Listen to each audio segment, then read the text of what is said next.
¿Hay preguntas?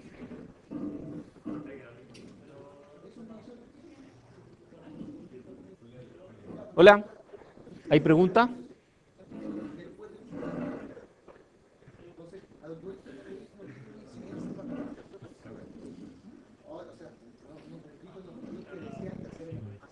Vamos a tertulias.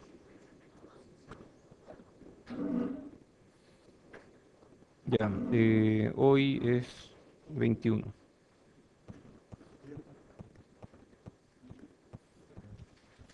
¿Ya hay alguna pregunta?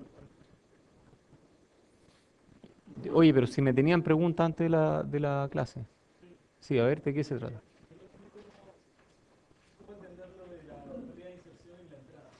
Ah, entonces tenemos un amplificador, ¿cierto?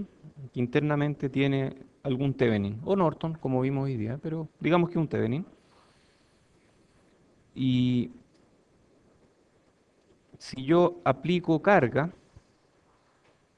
pasan cosas raras. A ver qué cosas raras pasan. Sí, esa es la salida. Entonces vamos a hacerlo,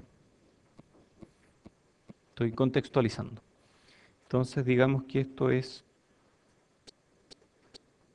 A por BI, donde esto es BI. Y esto puede venir de una fuente, y esto es un Norton, un Thevenin con RO. Y si yo tengo esto tal cual, aquí voy a tener A por BI, ¿cierto? Pero si yo aplico RL, ya no tengo A por BI. Ahí voy a tener A por BI por RL partido por RO más RL. ¿Todos de acuerdo? Ya, pasa exactamente eso. Ya. En la entrada, ¿cómo puede haber lo mismo en la entrada? A ver. Sucede que cuando tengo amplificadores en cascada, ¿por qué me dibujó esa raya tan...? Ya, no quiere, no importa. Este amplificador que le sigue tiene una impedancia de entrada, Zin. En los amplificadores operacionales, ¿cuánto es Zin? Idealmente infinito. En la práctica puede no ser infinito, puede ser 50 ohm en amplificadores de RF, por ejemplo, que están hechos para que sea 50 ohm. En los operacionales es del orden de infinito, más o menos 20 decibeles, pero eso fue una talla, porque infinito más 20 o menos 20 decibeles es infinito. Es del orden de muchos megas, muchos megas. Pero en los amplificadores de RF, por ejemplo, esto es 50 ohm, ¿de acuerdo? Entonces podría ser una entrada de 50 ohm. Entonces cuando yo conecto estos dos, si aquí tengo A por BI, donde esto es BI, y esto es RO, y esto es RI, 50 ohm, aquí ya no voy a tener A por BI, ¿cierto? Voy a tener A por BI por RI partido por RI más RO, ¿de acuerdo? Entonces no me llega toda la señal porque la entrada de este amplificador, o la impedancia de entrada carga, sirve como carga para la salida del otro.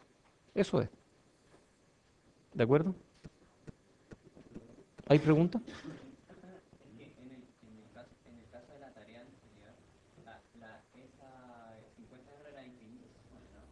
Este de aquí, ¿cuál tarea?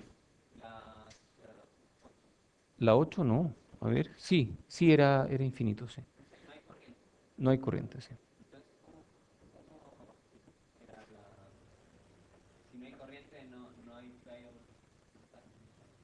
Si no hay corriente,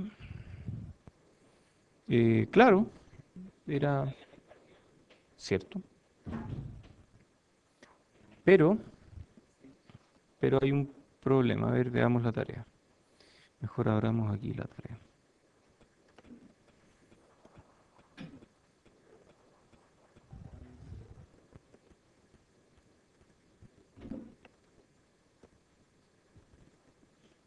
¿Esta?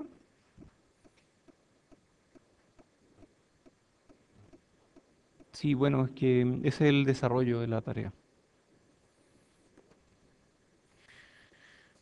va.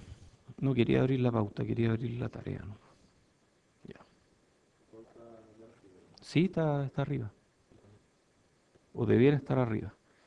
Entonces lo que dice aquí es considera un amplificador para micrófono. El amplificador que tiene ganancia 1 e impedancia de entrada infinita, es un buffer realmente, debe ser alimentado con voltaje positivo y negativo. Entonces VDD menos VSS. Esta alimentación simétrica requiere de dos baterías, ¿cierto? Una batería para VDD y otra batería para menos VSS. El micrófono produce una salida centrada en 0 volts. Entonces aquí tengo el micrófono. No, eso es un motor. ¿Cómo es el micrófono? El micrófono es como así. Ya, eso es micrófono y produce una salida centrada en 0, o sea, va a estar centrada en 0 volts. Y tiene una impedancia de 1 kilo. Entonces aquí lleva una impedancia de 1 kilo. Alambrito Delgado, alumno de electrónica, se da cuenta de que podría alimentar el amplificador utilizando una única batería de 9 volts. O sea, podría prescindir de esta batería negativa y ahorrarle al mundo una carga enorme de desechos tóxicos. Una pregunta, ¿por qué el ámbito delgado usó ese método y no usó un divisor de voltaje para alimentar el amplificador y le cambió la referencia al amplificador nomás? Ajá, buena pregunta. ¿Por qué no le cambió la referencia al amplificador? ¿Cómo habría sido eso? A ver, intentemos algo así.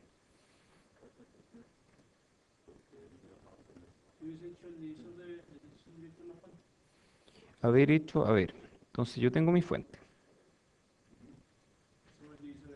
Entonces la idea tuya, que es perfectamente válida, vamos a ver por qué es buena o por qué es mala, es hacer aquí un divisor de tensión.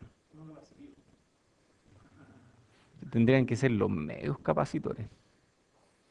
Entonces tú dices, a esto yo le llamo tierra, y a esto le llamo VDD de más 4,5 y a este le llamo menos VSS menos 4,5. Es factible, ¿cierto? El problema es el siguiente. O sea, de partida de aquí ya tengo un problema porque esto está consumiendo energía aunque este no esté conectado, ¿sí?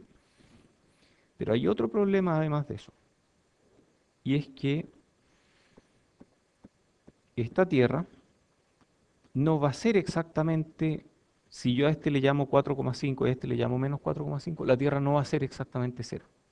Va a ser exactamente cero cuando las corrientes sean iguales. Pero nadie me asegura que las corrientes van a ser iguales. O Ah, pero sea, el sí, consumo del amplificador por cada una de las bandas. puede ser asimétrico, puede ser un consumo asimétrico, entonces me va a estar moviendo la Tierra. Esto se hace, pero no es lo ideal, ¿de acuerdo? Se hace, hay gente que lo ha hecho, pero no es el caso ideal. Entonces yo a este le conecto la tierra de micrófono, entonces el micrófono va conectado a esa tierra. Podría haber sido, pero no es tan bueno. Por lo que te contaba, porque las corrientes no son iguales, entonces no va a estar exactamente donde yo quiero que esté. Puede que importe súper poco. Honestamente puede que importe súper poco. ¿Ya? Bueno, pero lo importante es que esta es la solución propuesta. Hacer un acoplamiento capacitivo. Entonces, prescindir de esto, alimentarlo con tierra. El amplificador no tiene idea que está siendo alimentado con voltajes positivos nomás.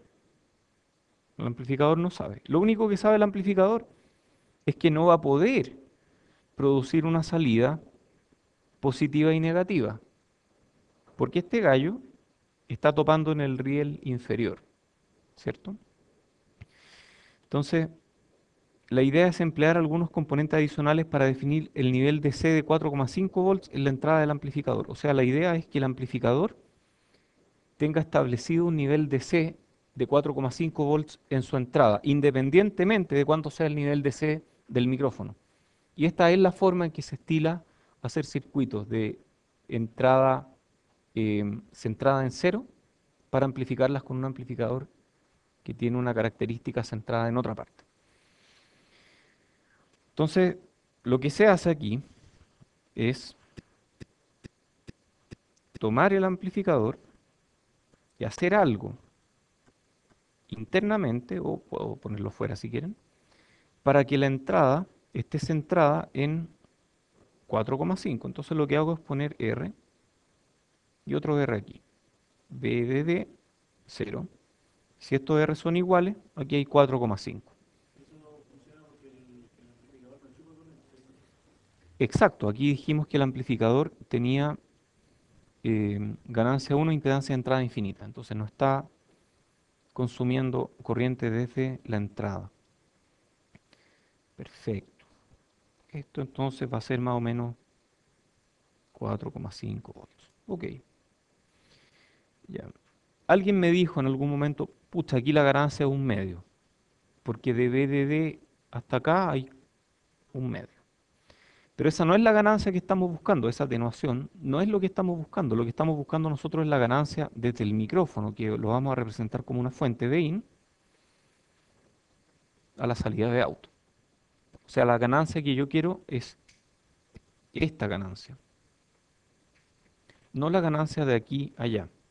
La ganancia de VDD a Vout, ¿cuánto queremos que sea? No me importa porque VDD va a estar quieto, pero queremos que ojalá no exista ganancia de VDD. O sea, queremos que si hay variaciones en VDD, aquí no haya nada. Entonces queremos que esta sea 0 por. Mientras que esta queremos que sea 1 por. O parecida a 1 por, ¿cierto? Ya. Y esto tiene impedancia de salida 1 kilo. Entonces lo otro que dicen aquí es que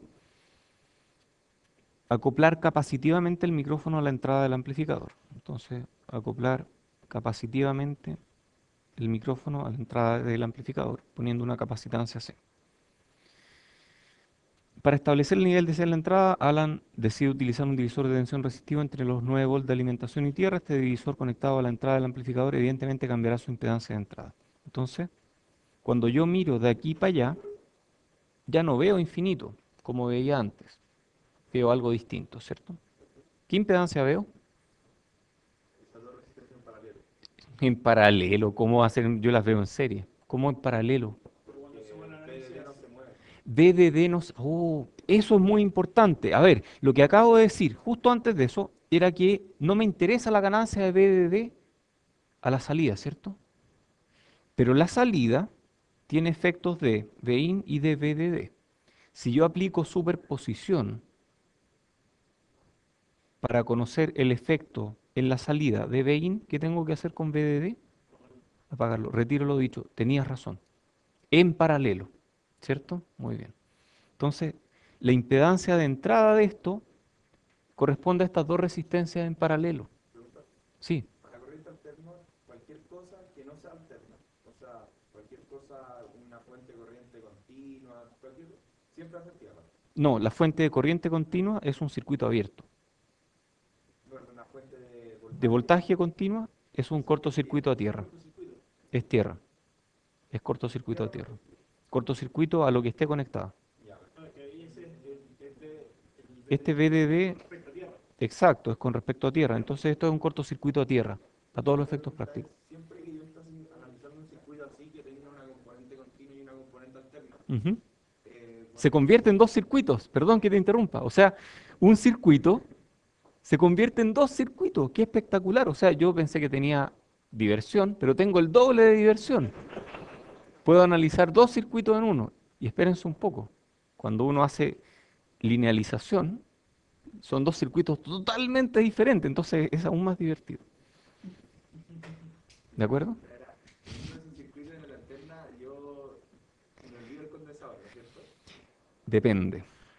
Depende. O sea, si es que el capacitor está diseñado para las frecuencias a las que tú estás usando esto, probablemente el capacitor va a tener una impedancia mucho más chica que todo el resto de las impedancias importantes ahí.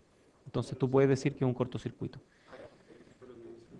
Entonces eso es factible para la banda de interés. Sí.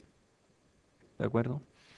Entonces el circuito me queda así, el circuito final me queda así. ¿Cómo calculo estas cosas? Bueno, lo que hay que hacer es efectivamente tirar esto a tierra en paralelo. Entonces si yo veo cómo queda esto, va a quedar así. BI, 1 kilo, C, R medios. ¿Sí? Entonces la impedancia que este nuevo amplificador ofrece ya no es infinito, sino que es R medios. Ok. Pregunta, ¿cuál es el polo de este circuito? Así por curiosidad nomás.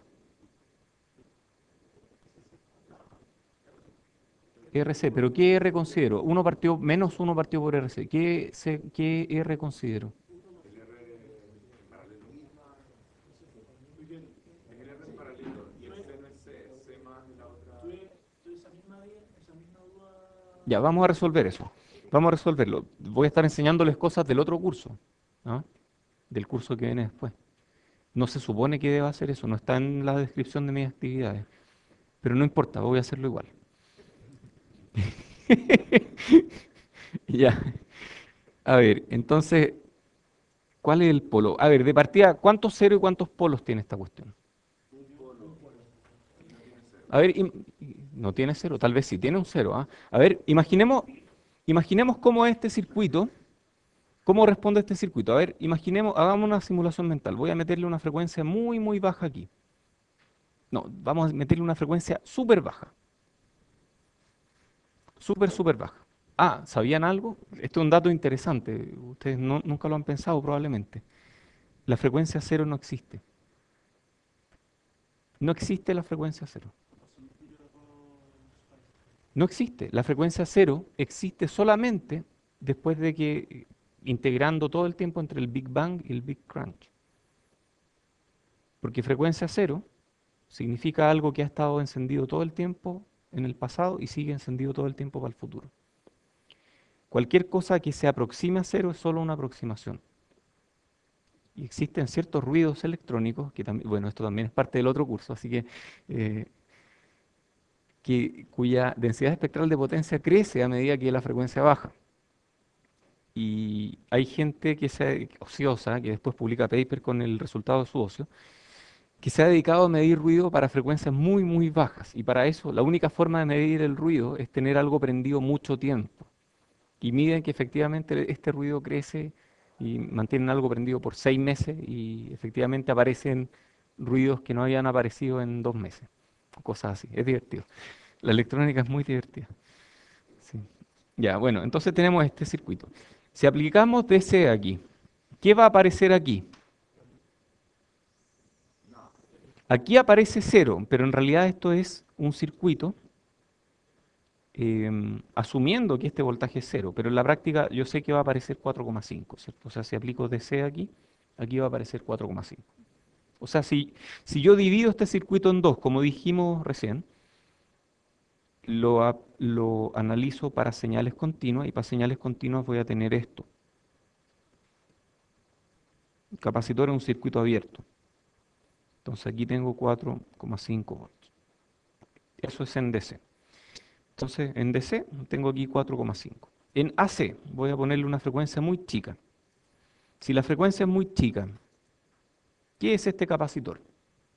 1 partido por J omega, muy chica. Si esta es muy chica, ¿cuánto va a valer esto? Grande. Entonces esto me va a producir un voltaje muy chico, muy, muy chico. Entonces voy a hacer un pequeño bode, magnitud, fase, perdón, frecuencia. Quiero escribir frecuencia. Bien. Entonces si yo aplico frecuencias chicas, voy a tener algo muy chico.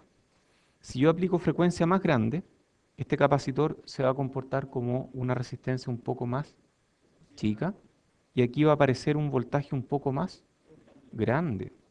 Entonces a medida que crece en frecuencia, crece el voltaje. ¿Hasta cuándo va a crecer? Bueno, llega un momento en el que voy a quedar limitado por otros factores. O sea, va a haber un momento en el que este capacitor va a presentar una impedancia tan chica que va a ser casi un cortocircuito. Y a partir de ese valor da lo mismo cuanto yo incremente la frecuencia. Esto no va a seguir subiendo. Entonces esto se va a comportar como un filtro pasalto. Es un filtro pasalto. ¿Cuál es el valor máximo al que voy a poder llegar con este filtro pasalto? El divisor de voltaje cuando este capacitor es un cortocircuito. Entonces tengo 1 kilo, tengo este R medio, y dijimos que eso tenía que ser ¿cuánto? Menos 3 decibeles. Entonces yo hago la matemática y llego a un R de no me acuerdo cuánto. Algo así como 4, no sé cuántos kilos, ¿cierto? Y como tenía que ser mayor, 5 kilos. 5 kilos, uno puede decir 5 kilos. ¿Cuál sería el efecto negativo si es que yo le hubiera puesto 5 kilos aquí? Respecto a 4,8. O ya, pongámosle 20 megas. Le pongo 20 megas, perfecto. 20 megas, medios, 10 megas, ya. ¿Cuál es el efecto negativo? ¿Cómo se mueve este diagrama de Bode? No, un momento, sube. De partida sube, porque hay menos atenuación aquí, ¿cierto? Sube, en vez de llegar a menos 3 decibeles, llega hasta 0 decibeles. O sea, subió, pero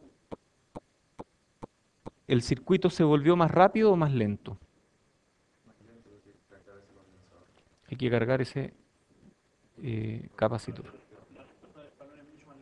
Es mucho más lenta. Entonces yo tengo que hacer que este capacitor sea más chico, de manera que la constante de tiempo RC se mantenga, ¿cierto? Ya, entonces hay que variar cosas, pero uno puede hacer que esto suba sin que se mueva mucho para los lados, ¿de acuerdo? Ya. Pero no le vamos a poner 20 megas porque el problema queda muy fome así. Entonces le vamos a poner 4,8 kilos, o lo que no me acuerdo cuánto era, pero el valor que... Eso, ya. Le ponemos eso. Entonces ahora queremos calcular esta respuesta de manera más analítica, digamos. Entonces, ¿cuándo ocurren los menos 3 decibeles respecto de la banda pasante? La banda pasante ya está en menos 3 decibeles, ¿cierto? Porque calculé la resistencia para que me diera menos 3 decibeles. Ahora yo necesito calcular la frecuencia de corte para que a los 20 Hz, o sea, a la frecuencia de corte, esto me dé menos 3 decibeles respecto del menos 3, o sea, menos 6 decibeles, ¿cierto? ¿Cómo hago eso? Bueno, hay varias formas de hacerlo. Una forma de hacerlo es decir, yo quiero que estas dos eh, en serie, o sea, como están, sumen lo mismo que esto. ¿Por qué? O sea, yo podría haber hecho eso, haber dicho 1 kilo más 1 partido por j omega c, evaluado en omega igual 2pi por 20 Hz, tiene que ser igual a 4,82 no sé cuánto kilo partido por 2. ¿Por qué? Porque el voltaje cae a la mitad porque estoy en menos 6 decibeles. Exactamente. Podría haber dicho eso. Si lo calculo, probablemente me dé el valor correcto. Sí, pero cae a menos 6 y ya había caído menos 3. Entonces yo podría haber hecho eso. Pero no, quise hacer otra cosa. ¿Qué quise hacer? Yo dije otra cosa. Yo dije, estos 20 Hz tienen que ver con la ubicación del polo. ¿O no? Aquí claramente vemos algo que crece con la frecuencia. Y las cosas que crecen con la frecuencia son... ¿Qué crece con la frecuencia? En un bode en general. Los ceros. Los ceros producen respuestas que crecen con la frecuencia. Esto es un cero en el origen. ¿Cierto? Un cero en el origen. ¿Qué significa un cero en el origen? Significa que a frecuencia cero la salida es cero. ¿Es verdad eso? Ya, no hay frecuencia cero, pero frecuencia muy, muy cercana a cero. Hipotéticamente. La salida es cero. Sí, efectivamente, es un cero en el origen. Perfecto. Y a medida que aumento la frecuencia, sale algo, algo aparece. Y este quiebre se produce a la frecuencia del polo. ¿Ok? Y el polo va a tener que ver con la capacitancia necesariamente. Los capacitores producen polos. ¿Sí? De hecho, la combinación capacitor-resistor produce polos por la capacitancia y por la resistencia. De hecho, RC es como una constante de tiempo, ¿cierto? Y probablemente el polo va a ser 1 partido por la constante de tiempo, con un signo menos para que quede en el semiplano izquierdo. Entonces yo necesito saber ¿qué resistencia ve esta capacitancia? Para saber cuál es la constante de tiempo RC de este circuito. ¿De acuerdo? ¿Me están siguiendo, no? O sea, para saber dónde está el polo, en vez de meterle una entrada en cualquier parte, medir una salida en cualquier parte y calcular la función de transferencia, tomar el denominador igualar a cero y sacar ese, yo puedo decir qué resistencia enfrenta esta capacitancia. Y eso es calcular el polo para este circuito. ¿De acuerdo? ¿Qué resistencia enfrenta esta capacitancia? Yo veo dos, las pondré en serie, las pondré en paralelo o haré alguna otra jugarreta, ¿no?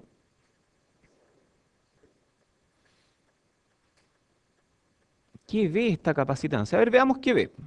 Veamos qué ve. Bueno, en general dos cosas que están en serie uno las puede intercambiar y los polos no cambian mucho, o no cambian. Los ceros pueden cambiar, porque cambia el circuito, pero, pero los polos no cambian. O sea, la ecuación de si yo pongo 1K más 1 partido por J omega C, o 1 partido por J omega C más 1K, es lo mismo, ¿cierto? Entonces da lo mismo si yo invierto estos dos. Entonces yo podría haber tenido esto así, ¿cierto? ¿Las resistencias están en serie o en paralelo? En serie, ya. Esa es una forma de verlo. Otra forma de verlo es, bueno, qué, em, qué resistencia ve este capacitor? Pucha, no sé, pero yo puedo apagar las fuentes tal vez. Si yo apago las fuentes independientes y me pongo en la posición del capacitor y mido esa resistencia, tal vez esa es la resistencia que ve el capacitor, ¿o no? Si yo apago las fuentes independientes, calculo resistencia de ese nodo. Entonces, yo podría apagar esta fuente independiente y dejar 1 kilo capacitor y 2,8 algo kilo. ¿Qué resistencia ve este capacitor? Esas dos están conectadas a través de tierra. O sea, lo que está viendo es la suma en serie de estas dos, efectivamente. Entonces da lo mismo por donde lo miremos.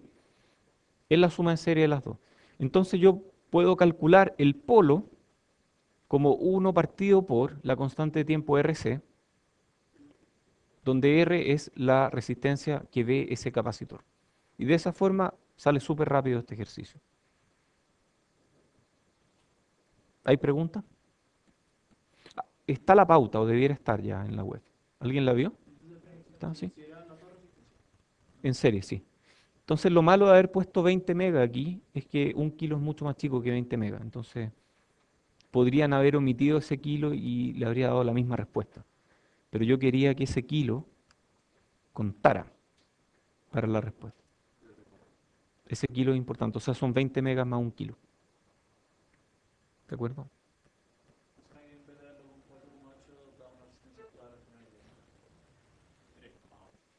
No, no, no. Claro, es equivalente a haber visto eso. Pero bueno, esa es la situación. Yo tengo que, en este circuito, ambas resistencias me afectan la respuesta. Esta de aquí, además, me afecta la ganancia o la atenuación en la banda de interés. Oye, ¿lo simularon o no? Los que lo hicieron, sí. Y da bien, ¿cierto? Da clavado. Ya, perfecto. ¿Hay más preguntas de este ejercicio? ¿No? ¿Hay más preguntas en general? No, yo no tengo mucho más que hablar hoy día, creo. Vimos algo de materia. Podemos revisar la materia, pero no fue mucho. De hecho, me pregunto de qué voy a hacer la tarea de hoy día. Creo que ya la hice. Em, Vimos esto, ¿no? Esto lo vimos el otro día y hoy día vimos esto. Vimos Miller, pucha, ya pregunté Miller, GM efectivo y R out.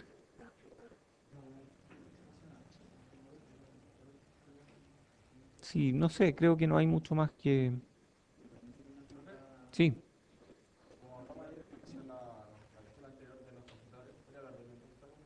inductores. Es que yo no sé inductores.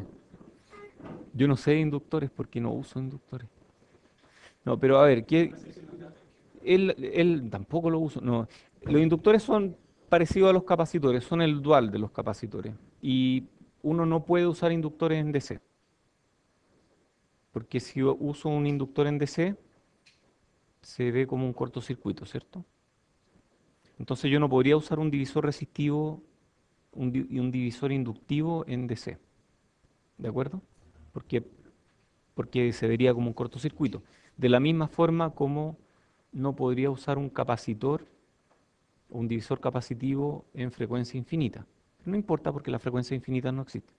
La frecuencia cero tampoco, pero podemos llegar a algo más parecido a frecuencia cero que algo más parecido a frecuencia infinita. Pero por ejemplo, si yo quiero hacer una fuente y quiero filtrar el ripple, Si tú quieres hacer una fuente y filtrar el ripple, lo típico es usar capacitores, ¿le puedo conectar una inductancia encendida? como esta, por ejemplo. Es una inductancia. No es una inductancia, en realidad es un choke, que es una especie de núcleo de ferrita. No es un núcleo, es algo que está en torno, esto también, en torno al cable que hace que tenga más inductancia, que hace que las corrientes les cueste más cambiar su valor. Entonces sí, eso también se usa. Ahí está. Ah, pero al final es como un cable abierto para la corriente Para AC. las corrientes AC, sí. Exacto. O sea, es lo mismo. Capacitores e inductores son lo mismo, pero mirados al revés. Hay cosas raras entre medio, inductancia mutua, ahí ya nos metemos con cosas un poco más complicadas. De la misma forma que esto puede ser algo más complicado. ¿Qué es eso? Una placa paralela contra otras dos placas. Es como un capacitor con tres terminales. Cosas así raras también pueden existir. ¿Cómo se llama? Transcapacitancia. Y en el caso de los transistores tienes cinco capacitores, donde las ecuaciones son, em, no en el otro. Ah, no, transistores sí, vamos a ver harto transistores aquí, pero no a un nivel de entender la transcapacitancia de un transistor. Sí. ¿Qué más? ¿Más preguntas? Uy, quieren ver transistores luego, ¿cierto? Están desesperados por ver transistores. Ya vamos a salir luego de esta cuestión. Se supone que la próxima clase terminamos con este bloque y de ahí pasamos a amplificadores operacionales, lo cual ustedes ya lo saben, así que vamos a gastar poco tiempo en eso. ¿De acuerdo? Ya, pucha, hay que esperar hasta el martes para la próxima clase, qué lata. Bueno, eso, ¿algo más? Nada más. ¿Lo dejamos aquí? Ya, pues gracias a todos por venir.